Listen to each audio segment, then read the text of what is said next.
right, as we've been reporting, Senator Elizabeth Warren is ending her presidential campaign. She is speaking to reporters right now.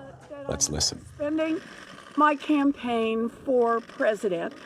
I say this with a deep sense of gratitude for every single person who got in this fight, every single person who tried on a new idea, every single person who just moved a little in their notion of what a president of the United States should look like.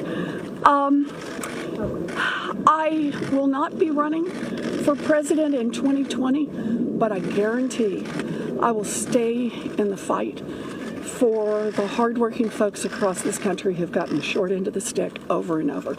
That's been the fight of my life, and it will continue to be so. Senator, what guidance would you give to your supporters who don't know who to support now? Well, let's take a deep breath and spend a little time on that. We don't have to decide that this minute. And I wonder what your message would be to the women and girls who feel like we're left with two white men to decide between. I know. One of the hardest parts of this is all those pinky promises and all those little girls who are going to have to wait 4 more years. That's going to be hard. Senator, why do you think, Senator? Will you be making an endorsement today? We know that you spoke with both Joe Biden and Bernie Sanders yesterday. Not today. Not today. I need some space around this, and want to take a little time to think a little more. I've been spending a lot of time right now on the question of suspending and also making sure that this works as best we can for our staff, for our team, for our volunteers. So, Senator, why do you think... I'm sorry? It could be coming, but just not right now. Not right now. Senator, why... I know that your campaign manager, Roger Lau, said on the staff call today that he had no regrets. Do you feel the same way? Oh, I do. I have no regrets at all. This has been the honor of a lifetime. 10 years ago, I was teaching a few blocks from here and talking about what was broken in America and ideas for how to fix it. And pretty much nobody wanted to hear it. And I've had a chance to get out there and talk with millions of people.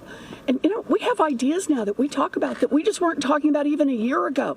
A 2-cent wealth tax and universal child care that could be real. We could make it happen. And canceling student loan debt for 43 million Americans and raising Social Security payments. Those are life-changing events for people. And we can actually do this. So I'm delighted to have been here and honored to have had this chance. I was told at the beginning of this whole undertaking that there are 2 lanes. A progressive lane that Bernie Sanders is the incumbent for and a moderate lane that Joe Biden is the incumbent for. And there's no room for anyone else in this. I thought that wasn't right, but evidently I was wrong. Senator, what do you think weren't able to resonate more with voters and win any states? As I said, I think that I was told when I first got into this, there are 2 lanes. And I thought it was possible that that wasn't the case, that there was more room to run another kind of campaign. But evidently that wasn't the case. Senator, was it especially painful to lose your home state, Massachusetts? No, I am deeply grateful to the people of Massachusetts. Look, back in 2012, they took a chance on someone who had never run for public office before. They ousted a very popular incumbent Republican senator to give me a chance to stand up on a bigger platform and fight for their families, and I am deeply grateful for that. They returned me to the Senate in 2018, and I'm deeply grateful for that. They're the reason I'm in this fight, and they're the reason I am able to stand here today. I'm sorry, hi, Annie. Hi, Senator Warren. 2 questions. Sure.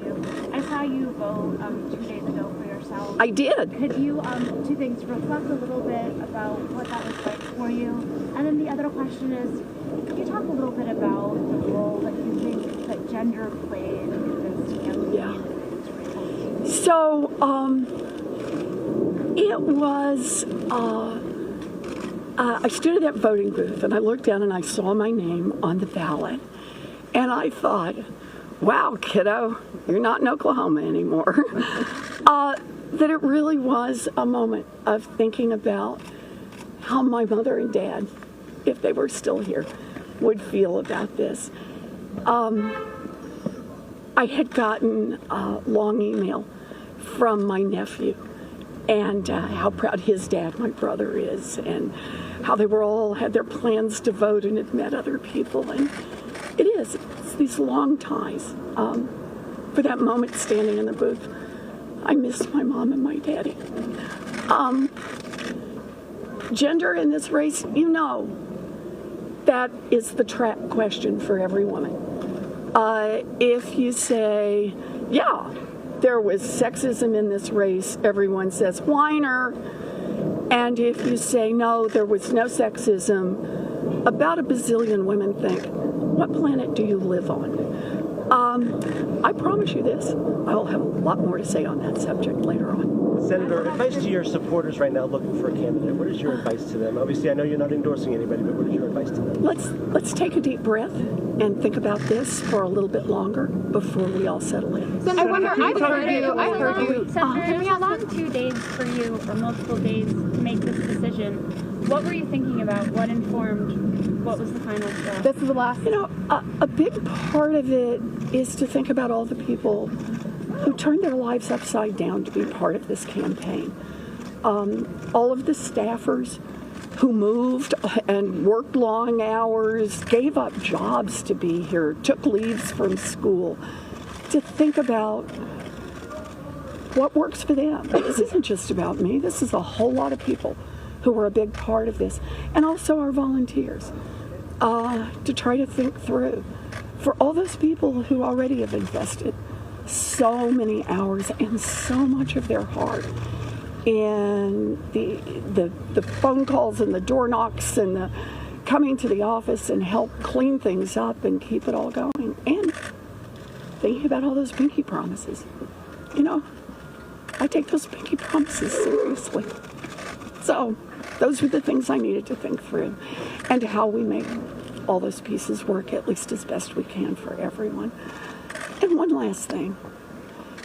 It's about all the people who are affected by all the issues I've talked about, whether they got involved in my fight or someone else's fight, or even not at all. But however we talk about this, there still is $1.5 trillion of student loan debt outstanding.